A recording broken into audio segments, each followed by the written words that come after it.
أرسله بالحق بشيرا ونذيرا وداعيا إلى الله بإذنه وسراجا منيرا.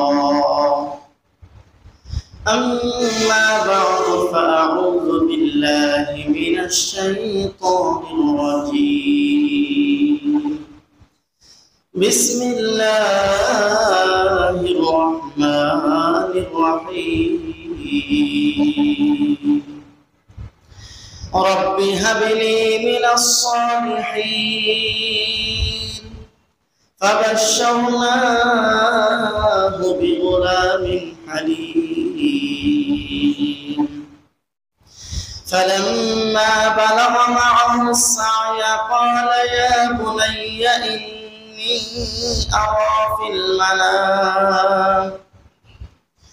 إني أرى في المنام أني أذبحك فانظر ماذا ترى. قال يا أبت افعل ما تؤمر ستجدني إن شاء الله من الصابرين. فلما أسلما وتله للجبين وناديناه أن يا إبراهيم قد صدقت الرؤيا إنا كذلك نجزي المحسنين. إن هذا لهو البلاء المبين وفديناه بذبح عظيم. صدق الله مولانا العظيم. اللهم صل على محمد وعلى آل محمد كما صليت على إبراهيم وعلى إنك حميد مجيد. اللهم بارك على محمد وعلى آل محمد كما باركت على إبراهيم وعلى آل إبراهيم إنك حميد مجيد. الحمد لله. মহিয়ান গরিয়ান সর্বশক্তিমান আল্লাহ রাব্বুল আলামিনের দরবারে অসংখ্য অগণিত শুকরিয়া আদায় করছি, যিনি আমাদেরকে দয়া করে মায়া করে ভালোবেসে পবিত্র জিলকদ মাসের শেষ জুমায় আসন্ন জিলহজ মাস আল্লাহ রাব্বুল আলামিন তার পবিত্র ঘরে আল্লাহর মেহমান হয়ে বসার তৌফিক দান করলেন। শুকরিয়া আদায় করি আলহামদুলিল্লাহ। সম্মানিত মুসলিয়ান, সামনে যেহেতু ঈদুল আজহা, এ কারণে গত জুমা থেকে কোরবানি সম্পর্কে আলোচনা শুরু করেছি। গত জুমায় আপনাদের খিদমতে কোরবানির হাকিকত নিয়ে আলোচনা করেছি। আজকে আমরা শুনব কোরবানির ইতিহাস। এরপরে কোরবানির উপর যারা ইসলাম বিদ্বেষী, ইসলামের দুশমন তথা নাস্তিক মুরতাদ যারা আছে, কোরবানিকে কেন্দ্র করে তাদের কিছু আপত্তি এবং সেগুলোর জবাব, যদি সময় পাই তারপরে যে একটি মাসআলা আলোচনা করব। আল্লাহ রাব্বুল আলামিন আমাদেরকে কথাগুলো বোঝার আমল করার তৌফিক দিন, বলি আমিন। কোরবানি শব্দটি কুরবান থেকে, কোরবান শব্দটি কোরআনুল কারীমে এসেছে। কোরবান বলা হয় মা ইউতাকাররাবু বিহি ইলাল্লাহ, যে কোনো জিনিসের মাধ্যমে আল্লাহর নৈকট্য অর্জন করা হয় তাকেই বলা হয় কোরবানি। এই কোরবানি শব্দটি কোরআনে তার প্রতিশব্দ একই অর্থ আরো কয়েকটি শব্দ আছে, যেমন নাহার। সূরাতুল কাউসারের মধ্যে আল্লাহ রাব্বুল আলামিন বলেছেন ফাসাল্লি লিরাব্বিকা ওয়ানহার।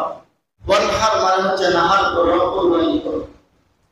আরেক আয়াতে আল্লাহ রাব্বুল আলামিন কোরবানি সম্পর্কে বলেছেন মানসা, ওয়ালিকুল্লি উম্মাতিন জাআলনা লিন-নাস মানসাকান, প্রত্যেক জাতির জন্য আল্লাহ তাআলা কুরবানি ধার্য করে রেখেছেন।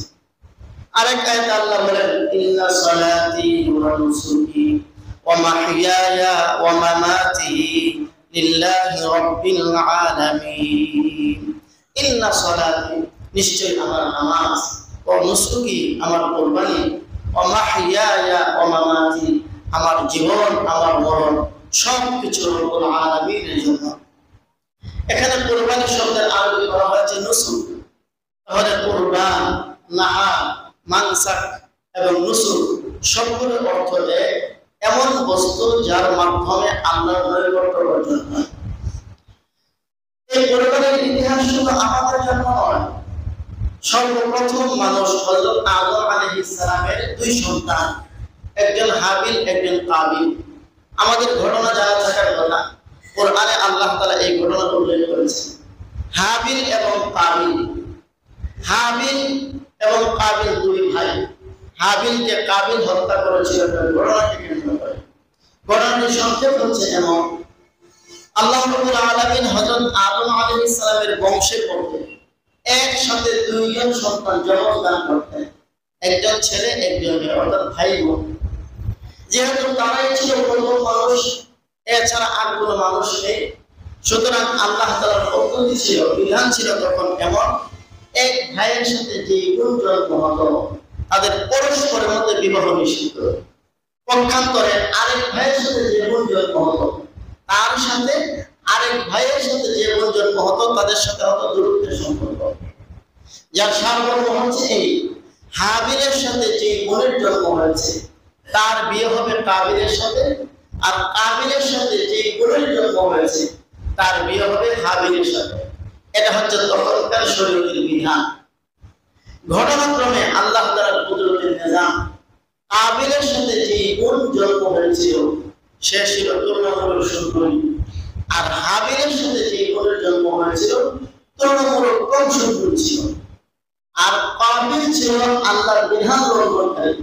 সে বলল, আমার সাথে যে বোনের জন্ম হয়েছে যেহেতু সে সুন্দরী, আমি তাকে বিয়ে করব। অথচ তখনকার বিধান মতে তা হারাম। হযরত আদম আলাইহিস সালাম এই দুইজনের দাবি, দুজনেই কাবিলের সাথে জন্মগ্রহণ করা বোনকে বিয়ে করতে চায়। কাবিলের জন্য যা হারাম, হাবিলের জন্য যা বৈধ। আল্লাহ তাআলার পক্ষ থেকে উভয়কে বলা হলো, তোমরা উভয় কুরবানি করো, যার কুরবানি আল্লাহর কাছে কবুল হবে সে কাবিলের সাথে জন্মগ্রহণ করা বোনকে বিয়ে করবে। এই বিধান আল্লাহ তাআলা দিলেন। তখনকার কুরবানির সিস্টেম ছিল, আমরা যেমন পশু জবাই করি তার রক্ত গোশত রক্ত মাটির সাথে মিশে যায়, গোশত আমরা খাই। তখন কিন্তু এই সিস্টেম ছিল না। যে যা কুরবানি করত পাহাড়ে রেখে আসতে হতো, যার কুরবানি কবুল হবে আসমান থেকে গায়েবী আগুন এসে ওই কুরবানিতে দগ্ধ করে জ্বালিয়ে দিবে। এই সিস্টেম আল্লাহর পক্ষ থেকে দেওয়া ছিল। কাবিল ছিল দুষ্ট, আল্লাহর হুকুম লঙ্ঘনকারী। তার মনের নিয়ত ভালো ছিল না, তার মনের ইরাদা ছিল আমার কুরবানি কবুল হোক চাই না হোক, আমি আমার সাথে জন্মগ্রহণ করা বোনকে বিয়ে করব। আর হাবিল তার মনের মধ্যে নিয়ত ভালো ছিল, তার এই নিয়ত এভাবে ছিল, আল্লাহর যা ফয়সালা আমারও তাই ফয়সালা। দুইজনের নিয়ত ঠিক না, একজনটা ঠিক আরেকজনটা ভুল। একজন মুত্তাকি আরেকজন হচ্ছে দুষ্ট, অবৈধ, আল্লাহর নাফরমান। কাবিল কিছু ফসল কুরবানি করলো আর হাবিল একটি দুম্বা কুরবানি করলো। উভয়ই তাদের কুরবানিগুলো পাহাড়ে রেখে আসলো। পরের দিন সকালবেলা গিয়ে দেখা গেল হাবিলের কুরবানি অর্থাৎ দুম্বাটা আল্লাহ কবুল করে নিয়েছেন। আসমানে আগুন এসে এই কুরবানিকে জ্বালিয়ে দেওয়া হয়েছে। পক্ষান্তরে কাবিলের যে ফসলগুলো ছিল এগুলো পাহাড়ের উপর এমনিতেই রয়ে গেছে। আল্লাহ রাব্বুল আলামিন এই ঘটনার বিবরণ দিয়েছেন। وَاتْلُ عَلَيْهِمْ نَبَأَ ابْنَيْ آدَمَ بِالْحَقِّ إِذْ قَرَّبَا قُرْبَانًا فَتُقُبِّلَ مِنْ أَحَدِهِمَا وَلَمْ يُتَقَبَّلْ مِنَ الْآخَرِ। আল্লাহ রাব্বুল আলামিন বলেন, ওগো নবী, আদমের দুই সন্তানের ঘটনা বর্ণনা করুন। একজন ছিল মুত্তাকি আর একজন ছিল আল্লাহর অবাধ্য। আল্লাহর হুকুমে উভয় কুরবানি করলো। একজনের কুরবানি কবুল হলো, আরেকজনেরটা কবুল হলো না। আল্লাহ রাব্বুল আলামিন জানিয়ে দিলেন কেন কুরবানি কবুল হয়েছে এবং কেন কুরবানি কবুল হয়নি। আল্লাহ বলেন ইন্নামা ইয়াতাকাব্বালুল্লাহু মিনাল মুত্তাকিন, যে মুত্তাকি হয় আমি আল্লাহ তার কুরবানি কবুল করি। সুতরাং হাবিল মুত্তাকি, আমার ভয়ে আমার হুকুম মান্য করার আশায় আমার হুকুম মান্য করতে গিয়ে কুরবানি করেছে, তার কুরবানি কবুল করে নিলাম।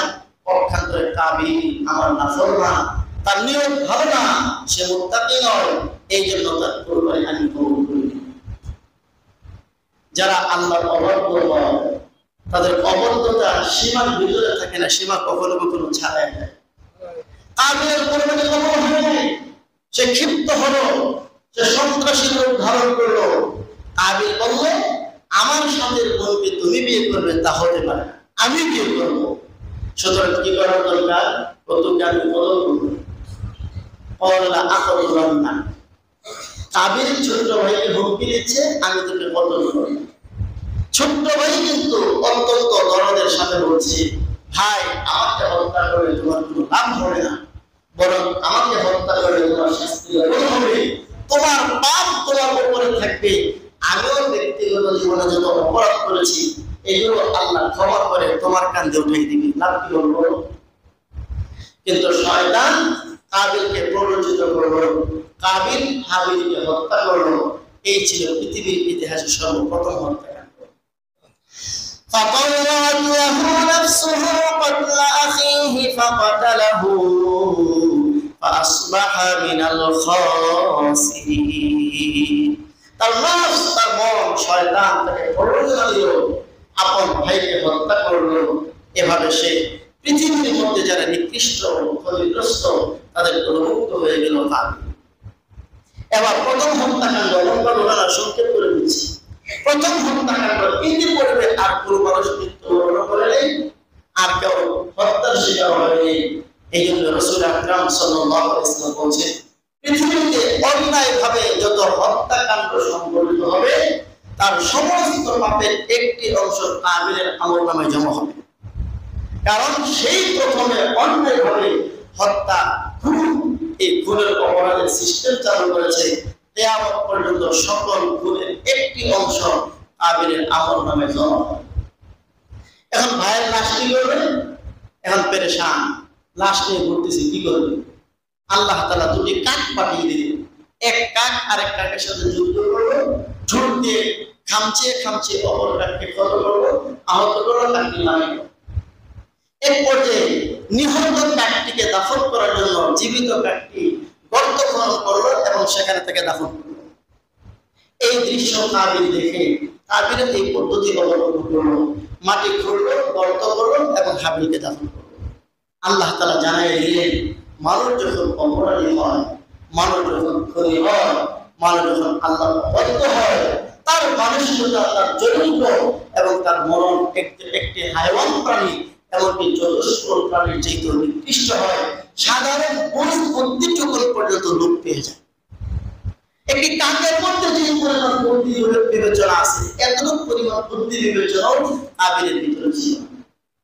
এটি হচ্ছে পৃথিবীর ইতিহাসে প্রথম হত্যাকাণ্ড। এবং এই ঘটনা থেকে আমরা জানতে পারলাম হযরত আদমের দুই সন্তান হাবিল এবং কাবিল, এদেরকেও আল্লাহ তাআলা কুরবানির হুকুম দিয়েছিলেন। এই কুরবানা যখন তারা উভয়ই কুরবানি করেছিল, অর্থাৎ হাবিল ও কাবিল উভয়ই কুরবানি করেছিল, এতে বোঝা গেল মানব সভ্যতার যেখানে শুরু সেখান থেকে কুরবানি শুরু। এরপর সূরা হজের মধ্যে আল্লাহ বলেছেন وَلِكُلِّ أُمَّةٍ جَعَلْنَا مَنسَكًا لِيَذْكُرُوا اسْمَ اللَّهِ عَلَى مَا رَزَقَهُم مِّن بَهِيمَةِ الْأَنْعَامِ। প্রত্যেক জাতির জন্য আমি আল্লাহ একটি করে কুরবানির সিস্টেম চালু করে দিয়েছি। এতে বোঝা গেল শুধুমাত্র উম্মতে মুসলিমের জন্য কুরবানি নয়, আগেও যত জাতি ছিল প্রত্যেক জাতির জন্যই কুরবানির সিস্টেম চালু ছিল। হতে পারে সিস্টেমগত কিছু পদ্ধতির ব্যবহার আছে, নিয়ম কানুনের কিছু ব্যবহার আছে, কিন্তু কুরবানি করার বিধান প্রত্যেক জাতির মধ্যেই ছিল। এটা শুধুমাত্র আমাদের জন্য নয়, তবে আমরা যে কুরবানি পেয়েছি, তার ইতিহাস, তার ঐতিহ্য, এটা সাইয়্যিদনা হযরত ইব্রাহিম আলাইহিস সালাতু ওয়াস সালাম এবং তার সন্তান হযরত ইসমাঈল আলাইহিস সালাতু ওয়াস সালাম থেকে, যার ঘটনা আল্লাহ কোরআনের মধ্যে উল্লেখ করেছেন। হযরত ইব্রাহিম আলাইহিস সালাতু ওয়াস সালাম জন্ম হয়েছে ইরাকে, আল্লাহর হুকুম পেলেন, তিনি ইরাক থেকে দেশান্তর হলেন, চলে আসলেন সিরিয়াতে। সিরিয়াতে আসার পরে হযরত ইব্রাহিম আলাইহিস সালাতু ওয়াস সালাম তখন তার বয়স প্রায় 86 বছর, মানে আমরা যেটাকে বলি বৃদ্ধ, শুধু অতিবৃদ্ধ। 86 বছর বয়স তিনি আবার আল্লাহর কাছে দোয়া করেন, রাব্বি হাবলি মিনাস সালিহিন, হে আমার রব, আমাকে একজন নেককার সন্তান দান করুন। একটা লক্ষণীয় বিষয়, হযরত ইব্রাহিম আলাইহিস সালাতু ওয়াস সালাম এভাবে দোয়া করতে পারতেন, আল্লাহ আমাকে একজন সন্তান দিন, না সন্তান দিন এই দোয়া করেন নাই, তিনি দোয়া করেছেন আমাকে একজন নেক সন্তান দান করুন। হযরত ইব্রাহিম আলাইহিস সালাতু ওয়াস সালামের এই দোয়া আল্লাহ কবুল করেছেন। এখান থেকে শিক্ষা, কারো যদি সন্তান না থাকে তাহলে সন্তান চাইতে হবে কার কাছে? আরেকটু জোরে বলুন, কার কাছে? হযরত ইব্রাহিম আলাইহিস সালাতু ওয়াস সালামের বয়স 86, সন্তানের প্রয়োজন, তিনি কার কাছে চেয়েছেন? আল্লাহর কাছে। কখনো কখনো আমরা এই কথাটা ভুলে যাই, সন্তান না হলে মাজারে দৌড়াই, মাজারে যিনি আল্লাহর ওলি সাহিত্য আছেন তারও যদি সন্তানের প্রয়োজন হতো তিনিও কার কাছে চাইতেন? সুতরাং মাজারের আল্লাহর ওলি, তিনি আল্লাহর ওলি হতে পারেন সেটা ভিন্ন বিষয়, সন্তান দেওয়ার দায়িত্ব বা ক্ষমতা আল্লাহ কোন আল্লাহর ওলিকে দেন। বলুন তো আল্লাহর ওলির পাওয়ার বেশি না আল্লাহর নবীর পাওয়ার বেশি? হযরত ইব্রাহিম আলাইহিস সালাতু ওয়াস সালাম তিনি শুধু সাধারণ নবী নন, উলুল আজমি মিনার রাসূল, পাঁচজন নবীকে আল্লাহ তাআলা বিশেষভাবে স্পেশাল ভাবে পাওয়ার দান করেছেন। এই পাঁচজন পাওয়ারফুল নবীর অন্যতম একজন নবী হচ্ছেন রাসূল, হচ্ছেন হযরত ইব্রাহিম আলাইহিস সালাতু ওয়াস সালাম। তাকেও তো নিজ ক্ষমতায় সন্তান দেওয়ার মতো ক্ষমতা নেই, তার সন্তান প্রয়োজন চেয়েছেন কার কাছে? আল্লাহর কাছে। এটা হচ্ছে প্রথম কথা। 2 নম্বর কথা, শুধু সন্তান চাওয়া নয়, নেক সন্তান আল্লাহর কাছে চেয়ে নিতে হবে। সন্তান হয়েছে দুষ্ট, সন্তান হয়েছে আল্লাহর নাফরমান, তাহলে এই সন্তানের দ্বারা মা এবং বাবা ক্ষেত্র বিশেষে ইহকালও ধ্বংস হতে পারে, পরকালও ধ্বংস হয়ে যেতে পারে। এ কারণেই হযরত ইব্রাহিম আলাইহিস সালাতু ওয়াস সালামের ঘটনা আমাদেরকে শিক্ষা দিচ্ছে, সন্তানের প্রয়োজন আল্লাহর কাছে চাও, সন্তানের প্রয়োজন নেক সন্তান চাও। হযরত জাকারিয়া আলাইহিস সালাম নিঃসন্তান, সন্তান নাই, লম্বা ঘটনা, তিনিও সন্তানের প্রয়োজন অনুভব করেছেন, আল্লাহর কাছে দোয়া করেছেন, সেখানেও তিনি এই শব্দই ব্যবহার করেছেন, রব্বি হাবলি মিন লাদুনকা যুররিয়াতান তাইয়্যিবা, হে আমাদের রব, আমাকে আপনি একজন ভালো সন্তান, সৎ সন্তান, নেক সন্তান দান করুন। হযরত ইব্রাহিম আলাইহিস সালাতু ওয়াস সালাম দোয়া করলেন, আল্লাহ তাআলা দোয়া কবুল করলেন। জিবরিল আলাইহিস সালাতু ওয়াস সালামকে পাঠালেন ইব্রাহিম নবীকে সন্তানের সুসংবাদ দেওয়ার জন্য। আল্লাহ বলেন, ফাবাশশারনাহু বিগুলামিন হালিম, আমি ইব্রাহিমকে সুসংবাদ দিলাম একজন নেক ছেলে, গোলাম, আল হালিম, ধৈর্যশীল, সহনশীল, জ্ঞানী গুণী একজন সন্তানের সুসংবাদ আমি ইব্রাহিমকে দিলাম। বলুন সুবহানাল্লাহ। কেমন ধৈর্যশীল, কেমন নেককার, কেমন মা বাবার অনুরোধ, পরের আয়াতের মধ্যে আল্লাহ তাআলা তার বিবরণ দিয়েছেন।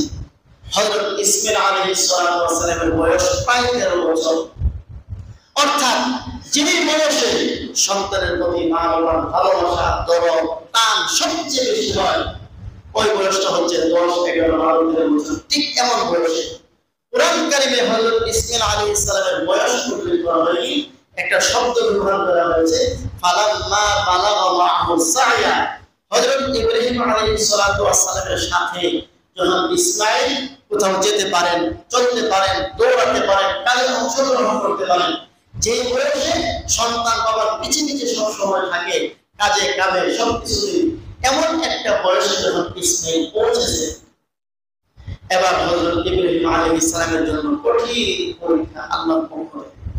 গত জুমায় আলোচনা করেছি হযরত ইব্রাহিম আলাইহিস সালাম তিনি আল্লাহর কতগুলো অত্যন্ত বড় বড় পরীক্ষার সম্মুখীন হয়েছেন। এবং এই পরীক্ষায় তিনি কিভাবে উত্তীর্ণ হয়েছে। মানুষ তার নিজের জীবনের চাইতে, নিজের ধন সম্পদের চাইতে সব কিছুর চাইতেও বেশি ভালোবাসে কলিজার টুকরা সন্তান। এই জন্য দেখবেন সন্তান অসুস্থ হয়ে গেলে মা এবং বাবা তার লক্ষ টাকা, কোটি টাকা যা কিছু থাকে সবকিছু দিয়ে দিবে চিকিৎসার জন্য, এভাবে সেভাবে, কিন্তু সন্তানকে সুস্থ করা যায়। অনেক সময় মা এবং বাবা রাতের পর রাত, দিনের পর দিন সন্তানের জন্য জাগ্রত থাকে। অনেক সময় এভাবে দোয়া করে, আল্লাহ আমার সন্তানকে বাঁচায় রাখো, দরকার হলে আমাকে নিয়ে যাও। এমন বলতে শোনা যায় কি যায় না? কেন? মানুষ জীবনের চাইতে, ধন সম্পদের চাইতে, সবকিছুর চাইতে আপন সন্তানকে বেশি ভালোবাসে। আল্লাহ তাআলা পরীক্ষা করতে চান, ইব্রাহিম বৃদ্ধ বয়সে তোমাকে সন্তান দিলাম, আবার এই সন্তান যেন সন্তান নয়, আমার কাছ থেকে দোয়া করে তুমি সন্তান পেয়েছো, তোমার পরীক্ষা হবে আমি আল্লাহর হুকুমের সামনে তোমার সন্তানকে জবাই করতে পারো কিনা, বলে দিতে পারো কিনা, আমি আল্লাহ তোমাকে পরীক্ষা করব। পরীক্ষা স্পষ্ট শব্দে নয়, অস্পষ্ট ভাবে স্বপ্ন যোগে আল্লাহ তাআলা ইব্রাহিম আলাইহিস সালামকে হুকুম দিলেন। فلما بلغ معه السعي قال يا بني إني أرى في المنام أني أذبحك। হযরত ইব্রাহিম আলাইহিস সালাম যখন সন্তান ইব্রাহিম নবীর সাথে দৌড়াদৌড়ি করা, চলাফেরা করার বয়সে পৌঁছলেন, একদিন স্বপ্নে দেখলেন আল্লাহ তাআলা হযরত ইব্রাহিম আলাইহিস সালামকে দেখাচ্ছেন যে তুমি তোমার সন্তান ইসমাঈলের গলায় ছুরি চালাও। এটা স্বপ্নের হুকুম। আর নবীগণের স্বপ্ন ওহী হয়ে থাকে সরাসরি জিবরিল আলাইহিস সালাম আল্লাহর পক্ষ থেকে নবীকে কোন হুকুম দিলে, কোন ওহী নাযিল করলে তার যেমন বিধান কোন নবীকে আল্লাহ তাআলা স্বপ্নে দেখালে সেটারও বিধান এক। কারণ কোন নবীকে শয়তান কোনো কিছু দেখাতে পারে না। আমরা যখন ঘুমাই আমাদের স্বপ্ন হয় তিন রকমের। মানুষের স্বপ্ন হয় কয় রকমের? সবাই বলেন কয় রকমের? তিন রকমের। এক প্রকার স্বপ্ন আছে যা শয়তান আমাদেরকে দেখায়, আরেক প্রকারের স্বপ্ন আছে যা মানুষের কল্পনা, দিনে যা ভাবে চিন্তা করে এগুলো রাতের বেলা দেখতে থাকে। আরেক প্রকারের স্বপ্ন আছে যা আল্লাহর পক্ষ থেকে মানুষকে দেখানো হয়। আমরা যারা সাধারণ মানুষ আমরা এটা বুঝতে ব্যর্থ হয়, এটাকে আল্লাহর পক্ষ থেকে না শয়তানের পক্ষ থেকে নাকি মনের কল্পনা। নবীগণ সেটা বুঝতে ব্যর্থ হন না। নবীগণকে আল্লাহ তাআলাই স্বপ্ন দেখান, শয়তান স্বপ্ন দেখাতে পারে না। হযরত ইব্রাহিম আলাইহিস সালাম বুঝতে পেরেছেন আমার আল্লাহ আমাকে হুকুম দিয়েছেন আমার পরিবার টুকরা সন্তানকে আল্লাহর হুকুমের সামনে আমি উৎসর্গ করে দিতে পারি কিনা, এই পরীক্ষাটা আল্লাহ করতে চান। আল্লাহ হযরত ইব্রাহিম আলাইহিস সালাম যেমন আল্লাহর অনুগত পেয়ারা বান্দা, আল্লাহ যে বলেছেন আমি ধৈর্যশীল, জ্ঞানী, বিচক্ষণ, বুদ্ধিমান সন্তানের সুসংবাদ দিলাম। হযরত ইসমাঈল আলাইহিস সালাম ইনিও আল্লাহর হুকুমের সামনে ঠিক মা এবং বাবার মতোই অনুগত ছিলেন। হযরত ইব্রাহিম আলাইহিস সালাম ইচ্ছা করলে পারতেন আল্লাহর হুকুম পাওয়ার পরে সন্তানকে কিছু না বলে তিনি হাত পা বেঁধে জোর করে তার গলায় ছুরি চালিয়ে কুরবানি করে ফেলতে পারতেন তিনি, কিন্তু তা তিনি করেন নাই।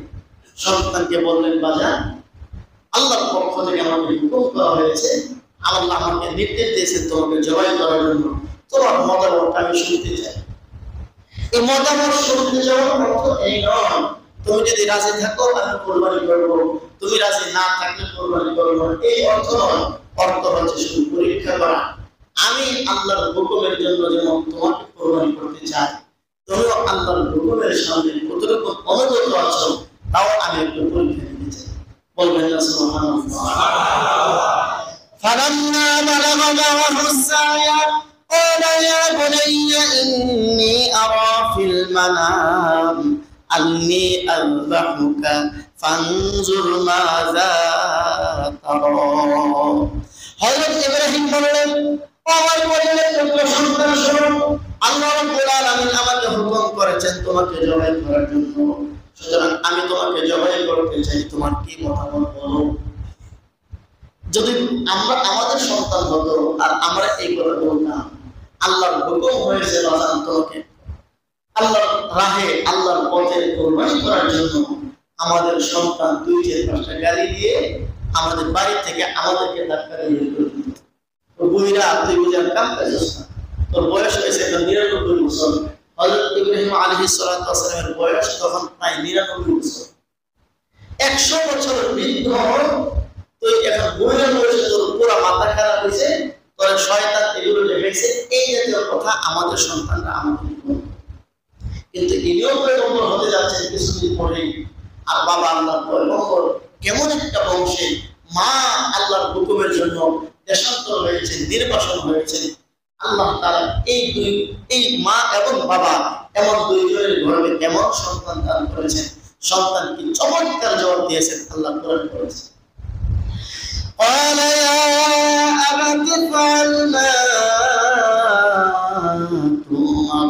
হযরত ইব্রাহিম আলাইহিস সালাতু ওয়াস সালামের সন্তান ইসমাঈল বললেন, ইয়া আবাতি, ও আমার শ্রদ্ধাভাজন আব্বা, ইফআল মা তু'মার, আপনাকে যা হুকুম করা হয়েছে আপনার মালিকের পক্ষ থেকে, আল্লাহ রাব্বুল আলামিনের পক্ষ থেকে, আপনি তা বাস্তবায়ন করুন, কোনো সমস্যা নেই।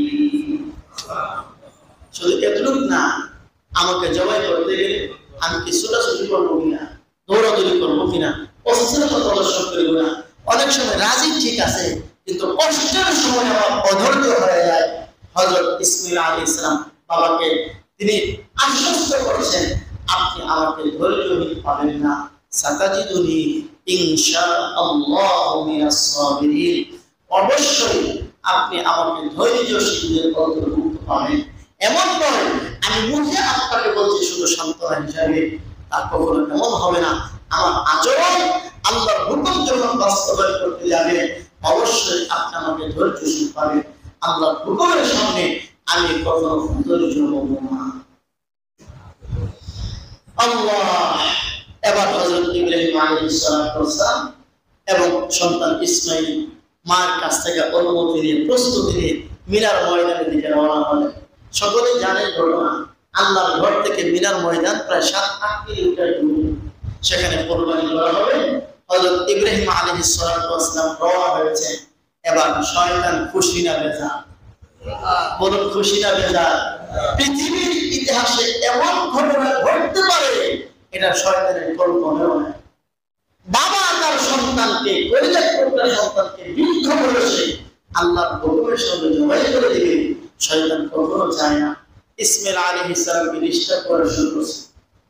ইসমাঈল কইল, জানো কোথায়? তোমার বাবা তোমাকে নিয়ে যাচ্ছে জবাই করার জন্য। হযরত ইসমাঈল বলেন, কোন বাবা তার সন্তানকে জবাই করতে পারে না। পারে না, তোমার বাবাকে তোমার বাবার রব তার মালিক হুকুম দিয়েছে জবাই করার জন্য। হযরত ইসমাঈল আলাইহিস সালাম জবাব দিলেন, আল্লাহ যদি হুকুম করে আমার বাবা যদি আমার গলার ছুরি চালায়, তোর সমস্যা নেই, তোর সমস্যা নেই। এইভাবে হযরত ইসমাঈল আলাইহিস সালামকে শয়তান ডিস্টার্ব করলো। হযরত ইব্রাহিম আলাইহিস সালামকে ডিস্টার্ব করলো। 3 জায়গায় শয়তান বাধা দিল। এবার হযরত ইব্রাহিম আলাইহিস সালাম প্রতি জায়গায় 7টি করে পত্থর দিয়ে শয়তানকে ঢিল দিলেন। শয়তান বিতাড়িত হলো। আল্লাহর হুকুম বাস্তবায়নের জন্য ইব্রাহিম আর ইসমাঈলের সামনে আর কোনো বাধা নেই। আমরাও যারা হজ করতে আল্লাহ সক্ষমতা দান করেন, হজ করতে যায়, 3 শয়তানকে কঙ্কর মারি, শয়তানকে কঙ্কর মারা। আসলে কি শয়তান এই পিলারের খুঁটির সাথে বাঁধা আছে? কোন শয়তানকে বাঁধা আছে? পিলারকে খুঁটিকে কঙ্কর মারি কিনা? আল্লাহ তাআলা সেই স্মৃতি আমাদের দিনের ভিতরে জাগ্রত করতে চান। এখানে শয়তানকে কঙ্কর মারা এটা একটা বাহ্যিক মাত্র দৃশ্য, কিন্তু এর ভিতরে লুকায়িত আছে চিরশত্রু শয়তান থেকে তোমাকে বাঁচাতে হবে। যেমন তোমার বাবা হযরত ইব্রাহিম এবং তার সন্তান ইসমাঈল শয়তানের হামলা থেকে বেঁচেছিল। এখানে আসো, কঙ্কর মারো, তোমার বাবার থেকে, তোমার বাবার পুত্র ইসমাঈল থেকে শিক্ষা গ্রহণ করো। জিন্দেগীর কোন ক্ষেত্রে শয়তান যদি হামলা করে, তার থেকে তোমাকে আত্মরক্ষা করতেই হবে। এটা হচ্ছে শয়তানকে কঙ্কর মারার শিক্ষা। নচেত এই পিলার, এরকম খাম্বা, এই পাথর সুরকে তৈরি, রডের তৈরি খাম্বা, এখানে পাথর মারলে শয়তানের গায়েও লাগে না, এতে শয়তানের কোনো লাভ লস কিছু নাই। কিন্তু উদ্দেশ্য হচ্ছে এই শিক্ষাটুকু অর্জন করা। হাই কোন হাজি যদি সেখানে কঙ্কর মারলো 1 দিন 2 দিন 3 দিন, কিন্তু দিলের ভিতরে সে শিক্ষাটুকু ধারণ করতে পারলো না। এখান থেকে গিয়ে মৃত্যু পর্যন্ত শয়তানের পদাঙ্ক কখনো অনুসরণ না করে, শয়তানের পথে যেন না চলে, শয়তান যেন আমাকে বিভ্রান্ত করতে না পারে, সারা জীবন শয়তানকে অঙ্কর করে যেন আমার আদর্শ ইব্রাহিম আলাইহিস সালামের সিফাত আমি ধরে রাখতে পারি।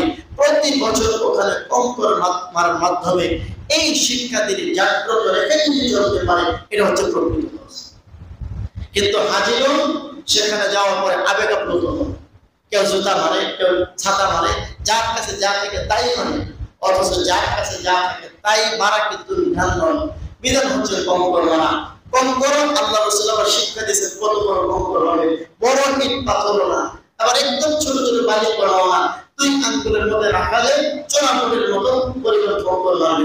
উদ্দেশ্য দিনের ভিতরে শিক্ষা অর্জন করো, শয়তান থেকে আত্মরক্ষা কিভাবে তোমার বাবা ইব্রাহিম করেছিলেন, কিভাবে ইসমাঈল করেছিলেন, এই শিক্ষা গ্রহণ করো, এরপর তুমি দেশে ফিরে যাও। হযরত ইব্রাহিম ইসমাঈল আলাইহিস সালাতু ওয়াস সালাম দুইজন আল্লাহর হুকুম বাস্তবায়নের জন্য, একজন নিচে আরেকজন উপরে। হযরত ইব্রাহিমের হাতে ছুরি, এবার ছুরি চালাই দিল, ছুরি চালাই দিতে হলো। হযরত ইব্রাহিম আলাইহিস সালাতু ওয়াস সালাম স্বপ্নে দেখেছিলেন তিনি ছুরি চালাচ্ছেন, কিন্তু ইসমাঈলের গলা কেটে গেছে, এটা কিন্তু স্বপ্নে দেখানো হয়নি। এর অর্থ হচ্ছে আল্লাহ তাআলা কুরবানি চান কিন্তু কুরবানি নেন না। কথাটা খুব ভালো করে বুঝেন, আল্লাহ তাআলা কুরবানি চান কিন্তু কুরবানি নেন না। তিনি চেয়েছেন দেখি ইব্রাহিম আমার জন্য, ইসমাঈল আমার জন্য কতটুকু নিবেদিত প্রাণ, ইসমাঈল যখন হয়ে যায় এটা আল্লাহর উদ্দেশ্য হয়। এই জন্য আল্লাহ রাব্বুল আলামিন হযরত ইসমাঈলের পরিবর্তে ইব্রাহিম আলাইহিস সালাতু ওয়াস সালামের অসন্তুষ্ট হয়ে জান্নাত থেকে দুম্বা পাঠিয়েছেন। কোন দুম্বা? কোন ঐতিহাসিক বলেছেন ওই যে হাবিলের ঘটনা একটু আগে বললাম, হাবিল যে দুম্বা কুরবানি করেছিলেন আল্লাহর সন্তুষ্টি লাভের জন্য, ওই দুম্বাটাকে আল্লাহ তাআলা জান্নাতের মধ্যে রেখে দিয়েছেন। এবার হযরত জিবরিল আলাইহিস সালামকে হুকুম দিলেন, হে জিবরিল জান্নাত থেকে ওই দুম্বা নিয়ে রওনা হও, আর ইসমাঈলের গলার মধ্যে ছুরি চালানোর আগে আগে ছুরির নিচে এই জান্নাতি দুম্বাকে রেখে দাও, ইসমাঈলের গলার মধ্যে যেন ছুরি না লাগে। হযরত জিবরিল আলাইহিস সালাতু ওয়াস সালাম এবার জান্নাত থেকে দুম্বা নিয়ে রওনা হলেন। তিনি দুনিয়াতে আসার আগে আগেই যদি আবার জবাই হয়ে যায়, তিনি উপর থেকে ডাক দিলেন, আল্লাহু আকবার, আল্লাহু আকবার, আল্লাহ সবচেয়ে বড়, আল্লাহ সবচেয়ে বড়। যখন এই কণ্ঠ, এই আওয়াজ হযরত ইব্রাহিম আলাইহিস সালাতু ওয়াস সালামের কানে প্রতিধ্বনিত হলো, হযরত ইব্রাহিম আলাইহিস সালাতু ওয়াস সালামের হাতে ছুরি, নিচে ইসমাঈল শাহীদ। হযরত ইব্রাহিম বুঝলেন এই বড় প্রান্তরে ডানে বামে সামনে পেছনে কোন মানুষ কেউ নাই, নিঃসন্দেহে এই কণ্ঠ আল্লাহর রহমতের কোন ফেরেশতা হবে। হযরত ইব্রাহিম আলাইহিস সালাতু ওয়াস সালাম উপরের দিকে তাকিয়ে বললেন, শোনো হে, কে আল্লাহু আকবারের প্রতিধ্বনি দিচ্ছ? যদি আমি আল্লাহর হুকুমের সামনে আমার পরিবার টুকরা সন্তানকে জবাই করার কারণে অবাক হয়ে থাকো, তাহলে শুনে নাও, লা ইলাহা ইল্লাল্লাহ, আল্লাহু আকবার, আল্লাহ ছাড়া আমার কোনো উপাস্য নাই। আল্লাহর হুকুমের সামনে আমার পরিবার টুকরা সন্তান, আমার জীবনকে 1000 বার জবাই করতে আমি প্রস্তুত আছি। এখন অবাক হওয়ার মতো কিছু নাই। হযরত ইব্রাহিমের কণ্ঠে লা ইলাহা ইল্লাল্লাহ আল্লাহু আকবার এই ধ্বনি যখন শুনতে পান, ইসমাঈল ছুটে নিচ থেকে বলে, লা আল্লাহু আকবার ওয়ালিল্লাহিল হামদ, সকল প্রশংসা আল্লাহ, তিনি সবচেয়ে বড়। তিন মহান ব্যক্তির জবান থেকে 3টি বাক্য উচ্চারিত হয়েছে। কিয়ামত পর্যন্ত এই উম্মতে মুহাম্মদের জন্য 5 দিন সামনে আসতেছে সময়। 9 জিলহজ থেকে 13 জিলহজ পর্যন্ত, 9 জিলহজের ফজর থেকে 13 জিলহজের আসর পর্যন্ত 5 দিন প্রত্যেক ফরজ নামাজের পর অন্তত একবার করে এই তাকবীরের প্রতিধ্বনি দেওয়া প্রত্যেক মুসলমান নারী পুরুষের জন্য ওয়াজিব করে দিয়েছে। আমরা যখন তাকবীরটা দিই শুধুমাত্র মনে করি এটা একটা তাকবীর, অন্য সকল জিকিরের মতো আল্লাহু আকবার আল্লাহু আকবার না, শুধুমাত্র তাকবীরের জন্য নয়। এই তাকবীর দেওয়া আর মনের মধ্যে এই কল্পনা জাগ্রত করা, এই তাকবীর তো শুধু তাকবীর নয়, এই তাকবীরের পিছনে রয়ে গেছে আমার বাবা ইব্রাহিম আলাইহিস সালামের ইতিহাস। এই তাকবীরের পিছনে রয়ে গেছে ইসমাঈল আলাইহিস সালামের ইতিহাস, যে বাবা যে সন্তান আল্লাহর হুকুমের সামনে এভাবে নিবেদিত হতে পেরেছিলেন। প্রতি বছর 5 দিন 5 নামাজের পর এই তাকবীর দিয়ে এই শিক্ষা দিলের ভিতরে বসানো, আমাকেও আল্লাহর হুকুমের সামনে এভাবে নিবেদিত প্রাণ হয়ে থাকতে হবে। কিন্তু কেউ যদি তা পারলো না, শুধু জবান খরচ তাকবীর বলে দিল, তাহলে প্রকৃত কোরবানির শিক্ষা আর ইতিহাস দিনের ভিতরে বসলো। فلما أسلما وتله للجبين وناديناه أن يا إبراهيم الله رب العالمين বলেন, যখন ইব্রাহিম এবং ইসমাঈল আল্লাহর হুকুম মান্য করার জন্য অনুরোধ হয়ে গেল, একজন ছুরি হাতে আরেকজনের গলায় ছাড়ানোর জন্য প্রস্তুত হলো। আল্লাহ বলেন, হে ইব্রাহিম, আমি যা চেয়েছিলাম তা হয়ে গেছে, আমি যা চেয়েছিলাম তা হয়ে গেছে। আমি চেয়েছিলাম আমার হুকুমের সামনে তুমি কতটুকু প্রস্তুত, তোমার সন্তান কতটুকু প্রস্তুত, আমি শুধু তা জানতে চেয়েছিলাম। তুমি তোমার সন্তানকে জবাই করো, এটা আমি চাই নাই। তোমার স্বপ্ন তুমি বাস্তবায়ন করেছো, সুতরাং আর প্রয়োজন নাই। আমি আল্লাহ রাব্বুল আলামিন ঘোষণা দিলাম, ইসমাঈলের পরিবর্তে এই দুম্বা নাও, কুরবানি করো। আর কিয়ামত পর্যন্ত আমি আল্লাহর হুকুমের সামনে যারা যতটুকু অনুগত থাকবে, আমি আল্লাহ এভাবে গায়েবীভাবে তাদেরকে সাহায্য করব। দুম্বাজি ইব্রাহিম আলাইহিস সালাম পাবেন, এবং ইসমাঈলের গলায় যে ছুরি চলবে না, এটা তো আগ থেকে আল্লাহ তাআলা ইব্রাহিমকে জানান নাই, জানিয়েছিলেন? জানান নাই। আল্লাহ তাআলা ঘোষণা দিলেন, কাযালিকা নাজিজিল মুহসিনিন, এই যে আমি ওয়াদা করলাম, আমি কোরবানি চাই কিন্তু কোরবানি নেই না। আমি আল্লাহর হুকুমের সামনে বান্দা কি পরিমাণ অনুগত, সে শুধু কার্যত দেখানোর চেষ্টা করো, আমি আল্লাহ তার এই কার্যত সামান্য চেষ্টাকে গ্রহণ করে তার উত্তম পদ্মার ব্যবস্থা আমরা করে দিতে আছি আল্লাহ। তাহলে প্রতি বছর আমরা যে কোরবানি করি, এটার মূল ছিল কলিজার টুকরা সন্তান, আর এর গভীরে পৌঁছে এর মূল হচ্ছে প্রতিটি মানুষ আল্লাহর হুকুমের সামনে কি পরিমাণ অনুগত হতে পারে, সেটাই আল্লাহ তাআলা প্রতি বছর অন্তত একবার পরীক্ষা করতে চান, যেটা চেয়েছিলেন হযরত ইব্রাহিম আলাইহিস সালামের কাছে।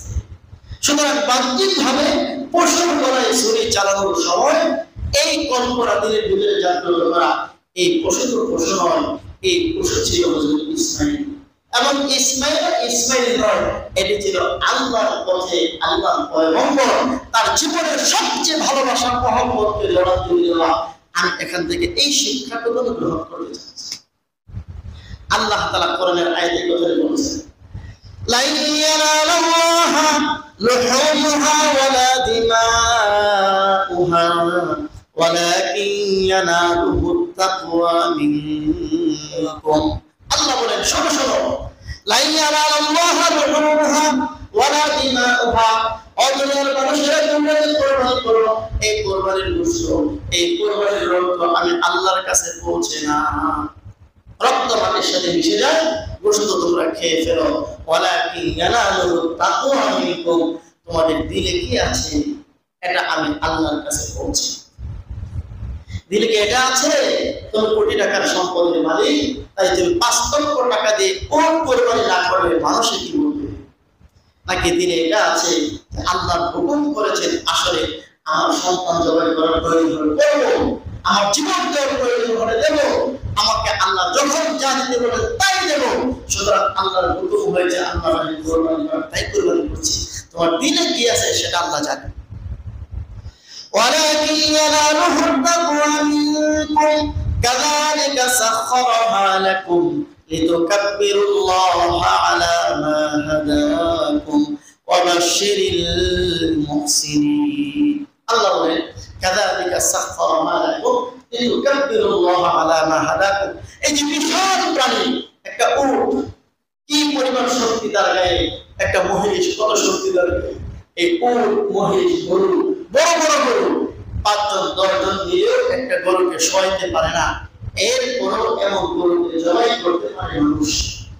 কখনো কি এমন শোনা গেছে 10টি মহিষ মিলে একজন মানুষকে কোরবানি করে ফেলেছে? বলুন, শোনা গেছে কখনো? মানুষের গায়ে কি শক্তি আছে? 10 জন 20 জন মিলেও একটা মহিষের শক্তি হবে না। 50 জন মিলেও হয়ে গেল একটা উটের গায়ে যে পরিমাণ শক্তি, এই পরিমাণ শক্তি হয় না। আল্লাহ বলেন এতদূর শক্তিও তুমি মানুষ শরীরে, ছোট্ট একটা মানুষ, তোমার শরীরে শক্তি কম, এরপরে একটা উটকে যদি কোরবানি করতে পারো, জবাই করতে পারো, একটা মহিষকে জবাই করতে পারো, মহিষটা পাল্টা তোমার উপর হামলা করে তোমাকে জবাই করতে পারে না। এই যে বিশাল শক্তির অধিকারী পশুকে আমি আল্লাহ তোমার অনুগত বানিয়ে দিলাম। অবান্দা, এতে তুমি আবার তাকাব্বুর প্রদর্শন করিও না, অহংকার করে জন্য করিও না। আমিও একটা মানুষ, যে আমার শরীরে এত শক্তি আছে, আমার এত পাওয়ার আছে, আমি এত বড় পশুকে জবাই করতে পারি, পশুর কিছু করার ক্ষমতা নাই। আল্লাহ বলেন এটা তোমার ক্ষমতা নয়, আমি আল্লাহ এই পশুগুলোকে তোমার জন্য অনুগত করে দিয়েছি। কেন? লিতুকাব্বিরুল্লাহ আলা মা হাদাকুম, যেন তোমরা এই পশুকে জবাই করার সময় আল্লাহর বরকতের ঘোষণা দাও। এ কারণেই যখন কেউ মুসলমান পশু জবাই করে কি বলে? বিসমিল্লাহি আল্লাহু আকবার, আল্লাহর নামে জবাই করছি, আল্লাহ সবচেয়ে বড়। এই কথার ঘোষণা না দিয়ে কেউ যদি মুখ বন্ধ করে গলার মধ্যে ছুরি চালায়, এমনকি কল্লা যদি দেহ থেকে আলাদাও করে ফেলে, আল্লাহু আকবার বলে দেয়, আল্লাহর নাম নিয়ে নেয়, বিসমিল্লাহ বলে নেয়, বলুন তো এই পশুটা খাওয়া হালাল না হারাম? কোরবানি হবে কি হবে না? কেন হবে না? মৌলিক ভাবে আল্লাহ তাআলা এই পশুকে আমার অনুগত করে দিয়েছেন।